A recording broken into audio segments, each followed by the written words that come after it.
Hi ಎಲ್ಲರಿಗೂ ನಮಸ್ಕಾರ. It's me P D O Sridevi. ನಾವು ನ್ಯೂಸ್ ಪೇಪರನ್ನು ಎಕ್ಸಾಮ್ ಪಾಯಿಂಟ್ ಆಫ್ ವ್ಯೂ ಯಾವ ರೀತಿ ಓದಬೇಕು ಅಂತ ಹೇಳಿ ಒಂದು ಸೀರೀಸ್ ನಡೀತಾ ಇದೆ. ಅದು ಮಾರ್ಚ್ 1ನೇ ತಾರೀಕಿನಿಂದ ಸ್ಟಾರ್ಟ್ ಆಗಿದೆ. ಸೊ ನಾನು ಇವತ್ತು ಮಾರ್ಚ್ 18ನೇ ತಾರೀಕಿನಿಂದ ನೋಡೋಣ. ಸೊ ನಾನು ಇಲ್ಲಿ ಪ್ರಜಾವಾಣಿ ನ್ಯೂಸ್ ಪೇಪರನ್ನು ಅನಲೈಸ್ ಮಾಡ್ತಾ ಇದ್ದೀನಿ.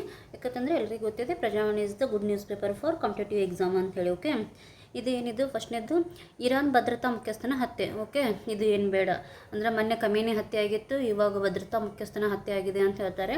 ಸೊ ಇಲ್ಲಿ ನಾವು ಏನು ತಿಳ್ಕೊಬೇಕಂತಂದರೆ ಯಾವ ಒಂದು ಸಿಟೀಸ್ ಮೇಲೆ ಬಾಂಬ್ ದಾಳಿ ಆಗಿದೆ, ಯಾವ ಒಂದು ಹಾನಿಗೊಳಗಾಗಿದ್ದಾವಲ್ಲ ಅವು ಪ್ಲೇಸಸನ್ನು ತಿಳ್ಕೊಬೇಕಾಗುತ್ತೆ. ಅಂದರೆ ಮ್ಯಾಚ್ ದಿ ಫಾಲೋವಿಂಗ್ ಒಳಗೆ ಆ ರೀತಿ ಕ್ವಶನ್ಸ್ ಬರುತ್ತೆ. ಕಂಟ್ರೀಸ್ ಕೊಡ್ತಾರೆ ಮತ್ತು ಅವು ಪ್ಲೇಸಸ್ ಕೊಡ್ತಾರೆ. ಓಕೆ, ದೊಡ್ಡ ಮಗುವಿನ ದತ್ತು ಪಡೆದರು ತಾಯ್ತನ ರಜೆ. ಇದು ಇಲ್ಲಿ ಏನು ಹೇಳ್ತಾ ಇದೆ ಅಂತಂದರೆ, ಇವಾಗ ಕೆಲವು ಜನ ಮಕ್ಕಳಿಗೆ ಇರಂಗಿಲ್ಲ. ಸೊ ಅವರು ಏನಪ್ಪ ಅಂತಂದ್ರೆ ಮಕ್ಕಳನ್ನ ಅಡಾಪ್ಟ್ ಮಾಡ್ಕೊಂಡ್ರತ್ತಂದ್ರೆ, ಸಪೋಸ್ ಯಾವ ವಯಸ್ಸಿಂದ ಮಕ್ಕಳಾದ್ರೂ ಇರಲಿ, ಸೊ ಅವರಿಗೆ ಒಂದು ತಾಯ್ತನದ ರಜೆಯನ್ನು ಕೊಡಬೇಕು ಅಂತ ಹೇಳಿ ಏನಪ್ಪ ಅಂತಂದರೆ ಸುಪ್ರೀಂ ಕೋರ್ಟು ಆದೇಶ ಮಾಡಿದೆ. ಯಾಕಂತಂದರೆ ಇದು ಮೊದಲೇನಿತ್ತು ಅಂದರೆ ಓನ್ಲಿ ಏನಂತಂದ್ರೆ 3 ತಿಂಗಳಿಗೂ ಕಡಿಮೆ ವಯಸ್ಸಿನ ಮಗುವನ್ನು ಅಂದರೆ 3 ತಿಂಗಳಿಗಿಂತ ಒಳಗಿನ ಮಕ್ಕಳನ್ನು ತೆಗೆದುಕೊಂಡ್ರೆ ಮಾತ್ರ ತಾಯ್ತನ ರಜೆ ಅಂಥೇಳಿ ಒಂದು ಏನು ಕಾನೂನಿತ್ತು. ಸೊ ಅದನ್ನು ಸುಪ್ರೀಂ ಕೋರ್ಟು ರದ್ದು ಮಾಡಿದೆ ಈಗ. ಸೊ ಇದು ಏನಪ್ಪ ಅಂತಂದರೆ ಯಾಕೆ ರದ್ದು ಮಾಡಿದೆ ಅಂತಂದರೆ ಅದು 14 ಮತ್ತು 21ನೇ ವಿಧಿಗಳ ಉಲ್ಲಂಘನೆ ಆಗ್ತದೆ ಅಂತ ಹೇಳಿದೆ.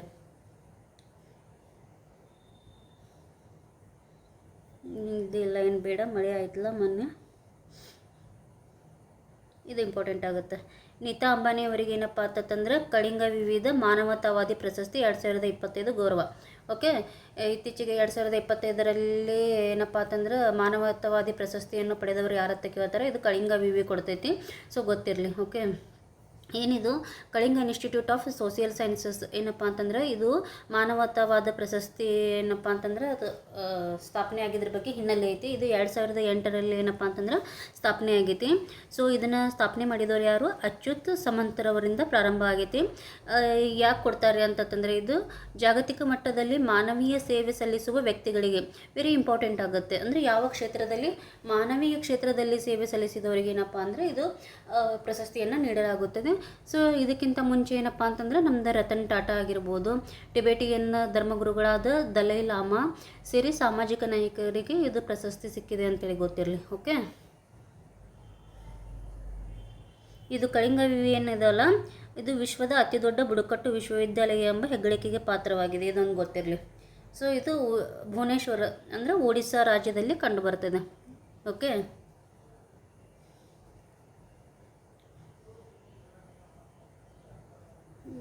ಇದೆಲ್ಲ ಏನು ಬೇಡ. ಲೋಕಲಲ್ಲಿ ಇಲ್ಲಿ ಜಾತ್ರೆ ನಡೆಯೋದು, ಲೋಕಲ್ ಅವಾರ್ಡ್ಸು, ಈ ರೀತಿ ಏನಪ್ಪ ಅಂದರೆ ಲೋಕಲ್ ನ್ಯೂಸ್ ಏನಪ್ಪ ಅಂದರೆ ಯಾವಾಗ್ಲೂ ಬರೋಂಗಿಲ್ಲ. ಇದನ್ನೇನು ಬೇಡ. ಇಲ್ಲಿ ನೋಡಿ ಇಂಪಾರ್ಟೆಂಟ್, ಇದು ಒಂದು ಸಣ್ಣ ಬ್ರಾಕೆಟ್ನಾಗ ಕೊಟ್ಟಿದ್ರು. ಈ ಕಾನ್ಸೆಪ್ಟ್ ನಮ್ಗೆ ಇಂಪಾರ್ಟೆಂಟ್ ಆಗುತ್ತೆ. ಮಂಗನ ಕಾಯಿಲೆ. ಓಕೆ, ಅಂದರೆ ಕ್ಯಾಸ್ನೂರ್ ಫಾರೆಸ್ಟ್ ಡಿಸೀಸ್ ಏನದಲ್ಲ KFD ಅಂತೇಳಿ ಕರೀತಾರೆ. ಇದು ನಮ್ಗೆ ಇಂಪಾರ್ಟೆಂಟ್ ಕಾನ್ಸೆಪ್ಟ್ ಆಗುತ್ತೆ. ಆಲ್ರೆಡಿ ಇದು ಲಾಸ್ಟ್ ನಮ್ದು KS ಪ್ರಿಲಿಮ್ಸಲ್ಲಿನೂ ಇದ್ರದ್ದು ಈ ಕಾನ್ಸೆಪ್ಟ್ ಮೇಲೆ ಏನಪ್ಪ ಅಂತಂದ್ರೆ ಕ್ವಶನ್ ಆಗಿತ್ತು. ಸೊ ಇದೊಂದು ಮಂಗನ ಕಾಯಿಲೆ, ಇದು ವೈರಸ್ ಬಾರ್ನ್ ಡಿಸೀಸ್ ಅಂತ ಹೇಳ್ತೈತಿ. ಸೊ ಇದ್ರ ಬಗ್ಗೆ ಹೋಗಿ ಒಂದು ಸ್ವಲ್ಪ ನೀಟಾಗಿ ಓದ್ಕೊಳ್ಳಿ. ಓಕೆ,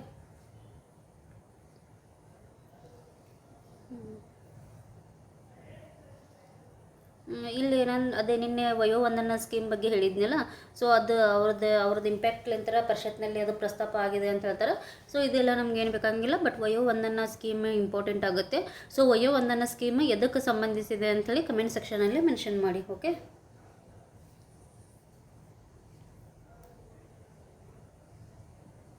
ಇದೆಲ್ಲ ಏನು ಬೇಡ.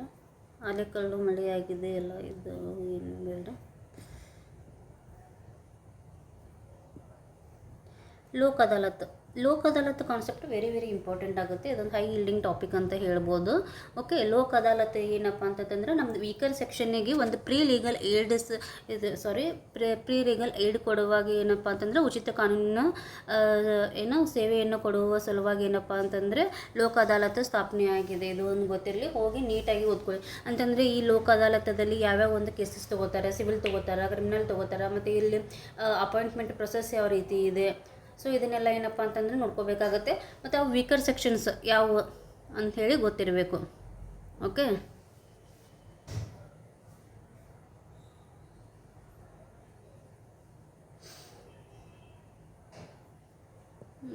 ಇದೆಲ್ಲ ಏನು ಬೇಡ.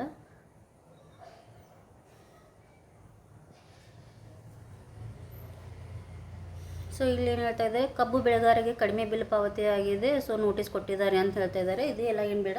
ಬಟ್ ನಮಗೆ ಇಲ್ಲಿ ಇಂಪಾರ್ಟೆಂಟ್ ಕಾನ್ಸೆಪ್ಟ್ ಯಾವುದು ಅಂತಂದರೆ, ಇಲ್ಲೊಂದು ಕಾನ್ಸೆಪ್ಟ್ ಬರುತ್ತೆ FRP ಅಂತೇಳಿ, ಪೇ ರಿಮ್ಯುನರೇಟಿವ್ ಪ್ರೈಸ್ ಅಂತೇಳಿ ಬರುತ್ತೆ. ಇದು ನಮ್ಮದು ಕಬ್ಬಿಂದ ಏನಪ್ಪ ಅಂತಂದರೆ ಶುಗರ್ ಕೇನ್ಗಳಿಗೆ ಕೊಡುವಂತಹ ಒಂದು ವ್ಯವಸ್ಥೆ FRP ಅಂಥೇಳಿ. ಎಲ್ಲ ಬೆಳೆಗಳಿಗೆ, ಕೆಲವಷ್ಟು ಬೆಳೆಗಳಿಗೆ MSP ಅಂತ ಇದೆ, ಮಿನಿಮಮ್ ಸಪೋರ್ಟ್ ಪ್ರೈಸ್ ಅಂಥೇಳಿ. ಆದರೆ ಕಬ್ಬಿಗೆ ಏನಪ್ಪ ಅಂತಂದರೆ FRP ಅಂಥೇಳಿ ಕೊಡ್ತಾರೆ. ಯಾಕಂತಂದರೆ ಅದನ್ನು ಶುಗರ್ ಕೇನ್ ಇಂಡಸ್ಟ್ರಿಯನ್ನು ರಿಕಗ್ನೈಸ್ ಮಾಡುವ ಸಲುವಾಗಿ FRPಯನ್ನು ನಿಗದಿ ಮಾಡಲಾಗಿದೆ. ಸೊ ಇದು ನಮ್ಮದು ರಂಗರಾಜನ್ ಕಮಿಟಿ ಒಂದು ಶಿಫಾರಸಿನ ಮೇಲೆಗೆ FRPಯನ್ನು ಜಾರಿಗೆ ತೊಗೊಂಡು ಬರಲಾಗಿದೆ. ಸೊ ಇದು ನಮ್ಮದು ಶುಗರ್ ಕೇನ್ ಬೆಳೆ ಕೊಡ್ತಾನೆ. ನೀವು ಹೋಗಿಬಿಟ್ಟು ಏನಪ್ಪ ಅಂದರೆ FRP ಮತ್ತು MSPಗೂ ಏನು ಡಿಫ್ರೆನ್ಸ್ ಇದೆ, ಮತ್ತು MSPಯಲ್ಲಿ ಬರುವಂತಹ ಏನಪ್ಪ ಅಂತಂದರೆ ಬೆಳೆಗಳು ಯಾವುವು ಅಂತೇಳಿ ನೋಡ್ಕೊಳ್ಳಿ. ಸೊ ಕೆಲವಷ್ಟನ್ನು ನೀವು ಒಂದು ಸ್ವಲ್ಪ ಕಮೆಂಟ್ ಸೆಕ್ಷನಲ್ಲಿ ಮೆನ್ಷನ್ ಮಾಡಿ. ಓಕೆ, ವೆರಿ ಇಂಪಾರ್ಟೆಂಟ್ ಕಾನ್ಸೆಪ್ಟ್ ಆಗುತ್ತೆ ಇದು FRP MSP. ಮತ್ತು ಕಂಪಲ್ಸರಿ ಎಷ್ಟು ಬೆಳೆಗಳದಾವು ಮತ್ತು ಅವು ಯಾವ ಬೆಳೆಗಳು ಅಂತ ಹೇಳಿನೂ ನಿಮ್ಗೇನಪ್ಪ ಅಂದರೆ ಗೊತ್ತಿರಬೇಕು. ಓಕೆ, ರಾಜ್ಯಸಭೆ ಹೋಗಿ ನೀಟಾಗಿ ಓದ್ಕೊಳ್ಳಿ. ಆಲ್ರೆಡಿ ಇದು ಎಷ್ಟು 4-5 ಬಾರಿ ಆಗಿದೆ. ಇದು ಎಲ್ಲ ಏನು ಬೇಡ.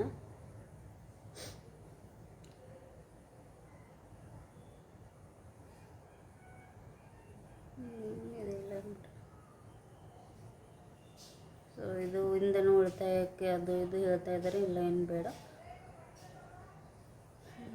ಇಲ್ಲ ಟೆಂಡರ್ ಅದು ಇದು ಬಗ್ಗೆ ಇದೆ. ಇದು ಏನು ಬೇಡ. ಉತ್ತರವಾದಿತ್ವ ಮರೆತ ಸರ್ಕಾರ ಇದು ಏನು ಸೆಷನ್ ನಡೀತಾ ಇದೆ ಅಲ್ಲಿ ಇದು ಮಾಡ್ತಾ ಇದೆ. But once again important concept ಪ್ರಶ್ನೋತ್ತರ ಅವಧಿ ಮತ್ತು ಯಾವ ರೀತಿ ಪ್ರಶ್ನೆಗಳನ್ನು ಕೇಳ್ತಾರೆ, ಸ್ಟಾರ್ಟ್ ಕ್ವಶನು, ಅನ್ಸ್ಟಾರ್ಟ್ ಕ್ವಶನ್ಸು, ಇವೆಲ್ಲ ಹೋಗಿ ನೀಟಾಗಿ ಓದ್ಕೊ ಅಂತ ಹೇಳಿದ್ದೆ ನಾನು. ಸೊ ದಯವಿಟ್ಟು ಹೋಗಿ ಏನಪ್ಪ ಅಂತಂದ್ರೆ ಓದ್ಕೊಳ್ಳಿ. ಆಮೇಲೆ ನೆಕ್ಸ್ಟ್ ಕಮೆಂಟ್ ಸೆಕ್ಷನಲ್ಲಿ ಮೆನ್ಷನ್ ಮಾಡಿ ಪ್ರಶ್ನೋತ್ತರ ಅವಧಿ ಯಾವಾಗ ಆಗುತ್ತೆ ಅಂಥೇಳಿ ಕಮೆಂಟ್ ಸೆಕ್ಷನಲ್ಲಿ ಮೆನ್ಷನ್ ಮಾಡಿ. ಓಕೆ, ಪ್ರಶ್ನೋತ್ತರ ಅವಧಿ ಯಾವಾಗಿರ್ತದೆ ಅಂಥೇಳಿ ಸೆಷನಲ್ಲಿ.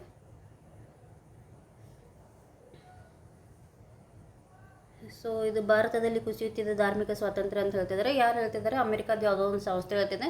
ಇವ್ರದ್ದೆಲ್ಲ ಏನಪ್ಪ ಅಂತಂದರೆ ನಮಗೆ ಅನಲೈಸಿಸ್ ಬೇಕಾಗಿಲ್ಲ. ಬಟ್ ನಮಗೆ ಇಲ್ಲಿ ಧಾರ್ಮಿಕ ಸ್ವಾತಂತ್ರ್ಯ ಅನ್ನೋದು ಕಾನ್ಸೆಪ್ಟ್ ಇಂಪಾರ್ಟೆಂಟ್ ಆಗುತ್ತೆ. ಹೋಗಿ ನೀಟಾಗಿ ಪೊಲಿಟಿ ಸೆಕ್ಷನಲ್ಲಿ ಏನು ಫಂಡಮೆಂಟಲ್ ರೈಟ್ಸನ್ನು ಓದ್ಕೊಳ್ಳಿ. ಮತ್ತು ಧಾರ್ಮಿಕ ಸ್ವಾತಂತ್ರ್ಯವನ್ನು ಫಂಡಮೆಂಟಲ್ ರೈಟ್ಸ್ ಅಡಿ ಬರುತ್ತೆ. ಸೊ ಯಾವ ಒಂದು ಏನಪ್ಪ ಅಂತಂದ್ರೆ ಆರ್ಟಿಕಲ್ ಅಡಿ ಬರುತ್ತೆ 25ರಿಂದ 28 ನಮ್ಮದು ಧಾರ್ಮಿಕ ಸ್ವಾತಂತ್ರ್ಯದ ಬಗ್ಗೆ ಹೇಳುತ್ತೆ. ಓಕೆ,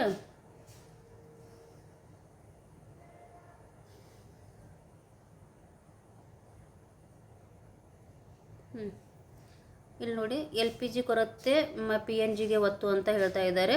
ಸೊ ನಾನು ಮೊನ್ನೆನೂ ಹೇಳಿದ್ದೆ LPG ಮತ್ತು PNGಗಳ ಬಗ್ಗೆ. LPG ಅಂತಂದ್ರೆ ಲಿಕ್ವಿಫೈಡ್ ಏನಪ್ಪ ಅಂತಂದರೆ ಪೆಟ್ರೋಲಿಯಂ ಗ್ಯಾಸು, ಇದು ಪೈಪ್ಡ್ ನ್ಯಾಚುರಲ್ ಗ್ಯಾಸ್ ಅಂತ ಬರುತ್ತೆ. ಸೊ ಇದರದ್ದು ಏನು ಒಂದು ಮೇಜರ್ ಡಿಫ್ರೆನ್ಸ್ ಇದೆ ಅಂತ ಹೇಳಿ ಕಮೆಂಟ್ ಸೆಕ್ಷನ್ ಓದ್ಕೊಂಡ್ಬಿಟ್ಟು ಒಂದೆರಡು ಏನಪ್ಪ ಅಂತಂದರೆ ಮೆನ್ಷನ್ ಮಾಡಿ. LPGದು ಕಾಂಪೋಸಿಷನ್ ಏನು ಮತ್ತು PNG ಕಾಂಪೋಸಿಷನ್ ಏನು ಬರುತ್ತೆ ಅಂತ. ಓಕೆ, ಇಲ್ಲಿ ನೋಡಿ 40% ಪದವೀಧರ ನಿರುದ್ಯೋಗಿಗಳು ಅಂತ ಹೇಳಿ ಇವತ್ತು ನಮ್ಮದು ಅಜೀಂ ಪ್ರೇಮ್ಜಿ ವಿಶ್ವವಿದ್ಯಾಲಯ ಕೊಟ್ಟಿದೆ. ಇದೆಲ್ಲ ಬೇಡ. ಬಟ್ ನಮ್ಮದು ಇದು ಅನ್ಎಂಪ್ಲಾಯ್ಮೆಂಟ್ ಕಾನ್ಸೆಪ್ಟ್ ವೆರಿ ಇಂಪಾರ್ಟೆಂಟ್ ಆಗುತ್ತೆ ಎಕ್ಸಾಮ್ ಪಾಯಿಂಟ್ ಆಫ್ ವ್ಯೂ. ಯಾರಿಗೆ ಅನ್ಎಂಪ್ಲಾಯ್ಮೆಂಟ್ ಅಂತ ಕರೀತಾರೆ ಅಂತಂದರೆ ಕೆಲಸ ಮಾಡಲು ಮನಸ್ಸಿದ್ದು ಮತ್ತು ಅವರಿಗೆ ಕೆಲಸ ಸಿಗದಂಥ ಪರಿಸ್ಥಿತಿಗೆ ಏನಪ್ಪ ಅಂತಂದ್ರೆ ಅನ್ಎಂಪ್ಲಾಯ್ಮೆಂಟ್ ಅಂತ ಕರಿತೀವಿ. ಸೊ ಹೋಗಿ ಅನ್ಎಂಪ್ಲಾಯ್ಮೆಂಟ್ ಕಾನ್ಸೆಪ್ಟನ್ನೇ ನೀಟಾಗಿ ಓದ್ಕೊಳ್ಳಿ. ಈಗ ಪ್ರಸ್ತುತ ಏನಪ್ಪ ಅಂತಂದ್ರೆ ಕರ್ನಾಟಕದ್ದು ಮತ್ತು ಇಂಡಿಯಾದ ಅನ್ಎಂಪ್ಲಾಯ್ಮೆಂಟ್ ರೇಟ್ ಎಷ್ಟಿದೆ ಅಂಥೇಳಿ ಕಮೆಂಟ್ ಸೆಕ್ಷನಲ್ಲಿ ಮೆನ್ಷನ್ ಮಾಡಿ. ಸೊ ಯಾರು ಸೀರೀಸ್ ನೋಡ್ತಾ ಇದ್ದಿಲ್ಲ ದಯವಿಟ್ಟು ಇದನ್ನು ಸೀರಿಯಸ್ ಆಗಿ ತೊಗೊಳ್ಳಿ, ಫಾಲೋ ಅಪ್ ಮಾಡಿ. ನಾನು ಹೇಳಿದ್ದೀನಿ ಏನಪ್ಪ ಅಂತಂದ್ರೆ ಇವಾಗ ಇಂಪಾರ್ಟೆಂಟ್ ಕಾನ್ಸೆಪ್ಟ್ ಹೇಳಿದೆ, ಯಾವ್ಯಾವ ಹೇಳಿದೆ ಅದನ್ನೆಲ್ಲ ಏನಪ್ಪ ಅಂತಂದರೆ ಒಂದು 100 ಪೇಜಿಂದ ನೋಟ್ಬುಕ್ ಮಾಡ್ಕೊಳ್ಳಿ. ಸ್ಟ್ಯಾಟಿಕ್ ಹೋಗಿ ಓದಿ ಅಂತ ಹೇಳಿದ್ನಿಲ್ಲ. ಈಗ ಲೋಕ ಅದಾಲತ್ ಬಗ್ಗೆ ಹೇಳಿದ್ನಿ. ಸೊ ಪ್ರಶ್ನೋತ್ತರ ಅವಧಿ ಇವೆಲ್ಲ ಬಂದಿರ್ತಾವಲ್ಲ ಅದನ್ನು ಒಂದು ಸ್ವಲ್ಪ ಬರ್ಕೊಳ್ಳಿ. ಗವರ್ನರ್ ಬಗ್ಗೆ ಬಂದಿತ್ತು, ಲೋಕಸಭಾ ಸ್ಪೀಕರ್ ಬಗ್ಗೆ ಬಂದಿತ್ತು, ಎಲೆಕ್ಷನ್ ಕಮಿಷನ್ ಬಗ್ಗೆ ಬಂದಿದೆ, ಭೀಮ್ಬೆಟ್ಕಾ ಕೇವ್ಸು, ಎಲ್ಲೋರಾ ಕೇವ್ಸು, ಇದನ್ನೆಲ್ಲ ಏನಪ್ಪ ಅಂತಂದರೆ ನೀವು ಒಂದು ಅದನ್ನು ಪಾಯಿಂಟ್ಸ್ ಕಾನ್ಸೆಪ್ಟ್ ಬರ್ಕೋತಾ ಹೋಗಿ. ಸೊ ಅದನ್ನು ಫಸ್ಟ್ ಏನಪ್ಪ ಅಂತಂದರೆ ಫಸ್ಟ್ ಪ್ರಿಫರೆನ್ಸ್ ಅದಕ್ಕೆ ಕೊಟ್ಟು ಡೈಲಿ 1 ಅವರ್ ಏನಪ್ಪ ಅಂದ್ರೆ ಅದನ್ನು ರಿವೈಸ್ ಮಾಡಿ. ಓಕೆ, ಸೊ ನೀವು ಜಾಬ್ ತೊಗೊಂಡು ಎಂಪ್ಲಾಯಿಗಳು ಆಗಬೇಕಂದ್ರೆ ಇಲ್ಲಿ ನೋಡಿ ಬಿ ಮ್ಯಾಪ್ಗೆ ಧೋನಿ ರಾಯಭಾರಿ ಅಂತೇಳಿ ಇಂಪಾರ್ಟೆಂಟ್ ಆಗುತ್ತೆ. ಬಿ ಮ್ಯಾಪ್ ನಮ್ಗೆ exam point of important. Already B map ಮೇಲೆ ಕ್ವಶನ್ ಬಂದಿದೆ. ಸೊ ಧೋನಿ ಅವರನ್ನು ರಾಯಭಾರಿಯಾಗಿ ಮಾಡಿದ್ದಾರೆ ಅಂತ ಹೇಳ್ತಾರೆ. ಕಮೆಂಟ್ ಸೆಕ್ಷನಲ್ಲಿ ಬಿ ಮ್ಯಾಪದ್ದು ಲಾಂಗ್ ಫಾರ್ಮ್ ಹೇಳಿ. ಭೀಮದ್ದು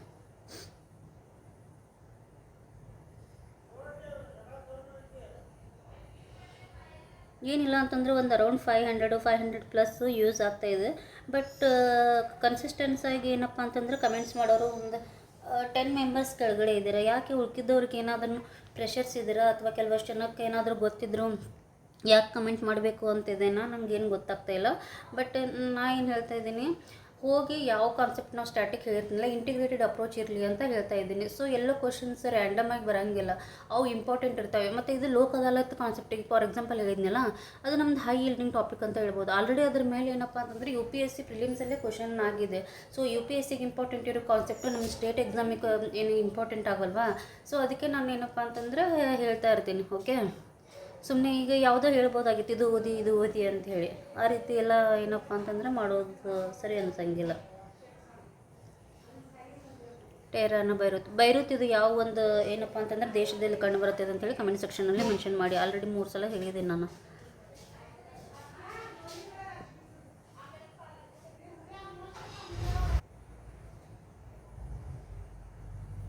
ನೆಕ್ಸ್ಟು ಇದೆಲ್ಲ ಏನು ಬೇಡ.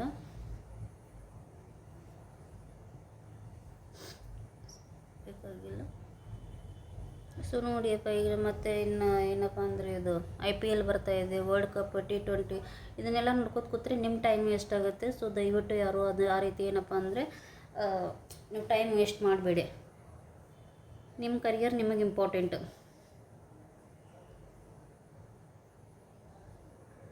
ಓಕೆ, ಹೋಗಿಬಿಟ್ಟು ಯಾರು ಸೀರಿಯಸ್ ಅದಿರಲ್ಲ, ದಯವಿಟ್ಟು ಒಂದು 100 ಪೇಜಿನ ನೋಟ್ಬುಕ್ ತೊಗೊಂಡು ಏನಪ್ಪ ಅಂದರೆ ಯಾವುದು ಕಾನ್ಸೆಪ್ಟ್ ಹೇಳ್ತೀನಿಲ್ಲ ಸ್ಟ್ಯಾಟಿಕ್ ಹೋಗ್ಬೋದು ಅಂಥೇಳಿ ಅವ್ರು ನೋಟ್ ಮಾಡ್ಕೊಳ್ಳಿ. ಮತ್ತು ಏನಪ್ಪ ಅಂದರೆ ಆ ಕಾನ್ಸೆಪ್ಟನ್ನು ಬರ್ಕೊಂಡ್ಬಿಟ್ಟು ನೀಟಾಗಿ ಅದನ್ನು ಓದ್ಕೊಳ್ಳಿ. ಮತ್ತು ಎಲ್ಲರೂ ಆಲ್ಮೋಸ್ಟ್ ಸ್ವಲ್ಪ ಕಮೆಂಟ್ ಮಾಡಿ. ಇದರಲ್ಲಿಂದ ಏನೋ ನಿಮ್ಗೆ ಬ್ರೈನ್ ಶಾರ್ಮಿಂಗ್ ಆಗ್ತೈತಿ, ಆ್ಯಕ್ಟಿವ್ ಆಗುತ್ತೆ. ಸೊ ನಾನು ಹೇಳಬೇಕು, ಅಥವಾ ಸಪೋಸ್ ನಿಮ್ಗೆ ಯಾವುದಾದ್ರೂ ಬರಲಿಲ್ಲ ಅಂತಂದರೆ ಹೋಗಿ ನೋಡ್ಕೋತೀರಾ, ಅಲ್ಲಿ ಓದ್ತೀರಾ. ಓದಿದ ಮೇಲೆ ನಿಮ್ಗೆ ಅದು ಕಾನ್ಸೆಪ್ಚುವಲ್ ಕ್ಲಾರಿಟಿ ಬರುತ್ತೆ. ಓಕೆ, ಕಮೆಂಟ್ ಸೆಕ್ಷನಲ್ಲಿ ಮೆನ್ಷನ್ ಮಾಡೋದ್ರಲ್ಲಿಂದ ನಿಮಗೂ ಒಂದು ಏನೋ ಹೆಲ್ಪ್ ಆಗುತ್ತೆ ಅದು. Okay, thank you one and all.